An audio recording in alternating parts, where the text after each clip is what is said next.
Hey folks, Fernando doing a quick video here for the Modern Survivalist. Just less than 1 minute in this video, but I believe it's absolutely worth your time. Yes, first of all, the warning, this is a little bit of a graphic video. It's about a shooting. A cop basically shoots a person that's wielding a shotgun and he's not putting it down in order to do so. The cop shoots him and just basically that. But there's several lessons though here to be learned. Let's check it out. So the cop, this is the patrol car. Here is the suspect. He's wielding a sawed-off shotgun. You barely see it there, but here he has a sawed-off shotgun. Hey, bro, drop the gun. Drop the gun. Drop the gun. Shot fired. Shot fired. 1040.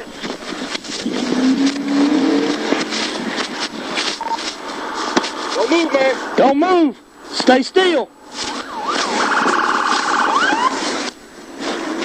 Shots fired, Seth. We got one male down. And basically that's all there is to it. But even though this is a very short clip, there's several lessons here worth noticing. First of all, I think the most obvious thing is how effective a shotgun is when used for self-defense. There's, statistically speaking, there's really not a lot that's more effective than a shotgun loaded, a 12 gauge loaded with a double-aught buck is about as effective as it gets in terms of small arms. Now notice that in some of the previous videos we've seen how ineffective a pistol can be, a semi-automatic pistol can be when dealing with a guy with a knife coming after you. There was a police officer, a woman, a female officer shooting at a guy with a knife. She shot him like 8-9 times, hitting all of those rounds, hitting the target, but still it's just not as effective. Here we see that the result is quite different, right? So he has a shotgun in his hand, he's told to put it down, he's not following orders, drop the gun, he starts lifting it, and boom. You actually see, I don't know if you guys catch that, you see the wad hits him center of target. So it's only one shot, but without, I mean, as far as I know, most police officers that have a shotgun, it's going to be a 12 gauge and it's going to be loaded with double-aught buck. That's basically what's common for most police departments as far as I know. So 99% sure it's a 12 gauge double-aught buck, right? He shoots him and he goes down like, drops right there, like a sack of potatoes. This is the huge difference between a pistol and double-aught buck 12 gauge. Why is this? Well, the WAD shows us that single shot goes right into the center of mass, which is exactly where you want to put those. And it's going to be 8-9 projectiles, 8 millimeters, hitting at the same time. It has an effect of shock that is very effective.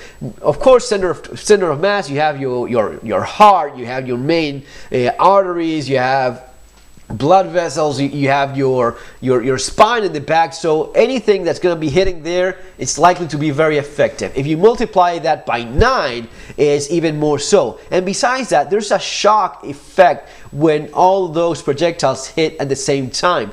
The body basically says, okay, we're done, bye-bye, lights out, and they just shut everything down. It just reboots the system, and if there's nothing to reboot, that's you. You go down like this man did, and that's the end of the tale.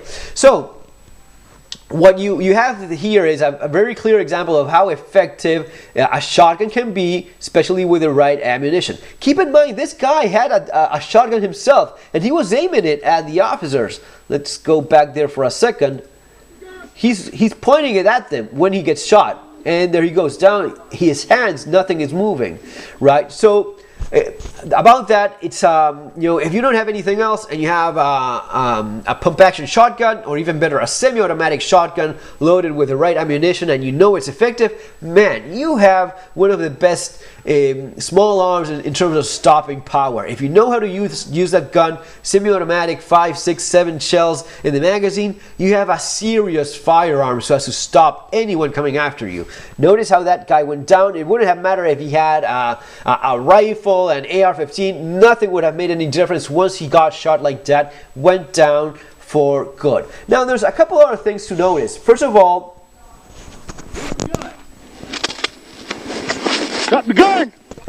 so the officer says, drop the gun once, and then he racks the shotgun and puts a round in the chamber. That means he had the shotgun what's called patrol ready, meaning the magazine was loaded but there was no round in the chamber. That's very standard for most patrol shotguns. As far as I know, most police departments have that protocol, and it's perfectly reasonable. You carry the gun loaded but with an empty chamber, because you don't want to go around with a shotgun with a round in the chamber. Yes, you have the safety, but most cases, best idea is to have it unloaded because of safety reasons. You still have your sidearm, and your sidearm will have a round in the chamber. That is, again, standard for most officers. And for civilians that go around without a round in the chamber, that is just a terrible idea. No serious defense shooting school teaches that, because it's just a recipe for disaster. Your shotgun in your vehicle may be unloaded. Your sidearm, your carry gun, has to be with a round in the chamber, because many times, as we see in the previous videos, you just don't have the time to rack the slide and put a round in the chamber, and that may be what ends up costing you your life. So after saying drop the gun, and he sees he's immediately not complying, he puts a round in the chamber, and as he says, drop the gun again. So he warns him twice, and now he's already raising the shotgun towards him. This is kind of waiting a little bit too long, in my opinion, right? But he followed, protocol to the T. Perfectly trained, this officer, and this is like the last second in which, man, if he hadn't shot, he could have eaten a round of buckshot himself. So that's when he shoots. Boom. Goes down.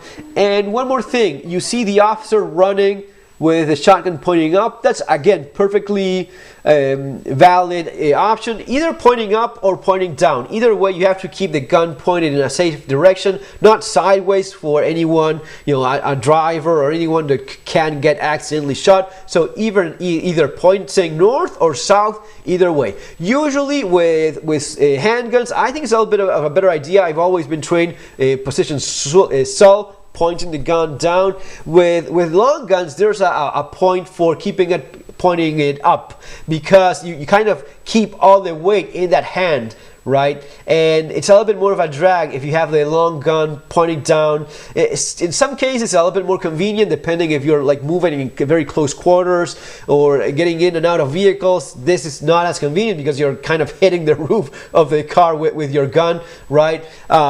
If you have a carabine length or a short barrel shotgun, even a little bit more handy. But pointing north like this, perfectly fine.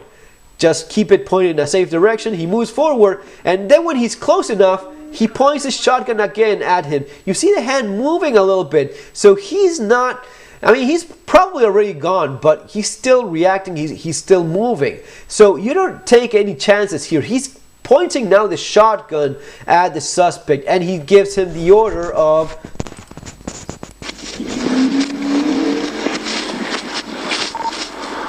don't move, man. Don't move. Stay still. Don't move, stay still. And now he proceeds to remove the shotgun. He pushes it out. So a couple things there. Don't move, stay still. Why is he giving him these orders? Because first of all, he has a gun. He could easily reach for it. Besides, he's just been shot. His entire life is going through his head right now, and he may do things that he's not even conscious about. He may honestly, he may unconsciously reach for the shotgun without even realizing he's already kind of gone there. So he's told, while in shock, he's told, don't move, stay still. That's exactly the words that should come out of the mouth of the officer, just in case there's a chance of him reacting to that, staying still, and maybe making it out alive. Of course, no, he doesn't survive. He dies right there. But if there was a chance, just staying still would have avoided him getting shot again if he unconsciously reached for the gun again. And then of course he removes, this is very important, he moves the gun away from the suspect. You can use your hands, or you can just kick it away of him, but either way you have to remove it from him. He shouldn't be able to reach for that gun again. Okay, so that's, guys, that's basically it. I think it's a short video but full of valuable information. Folks, I hope you enjoyed this video. See you next time. Have an awesome day.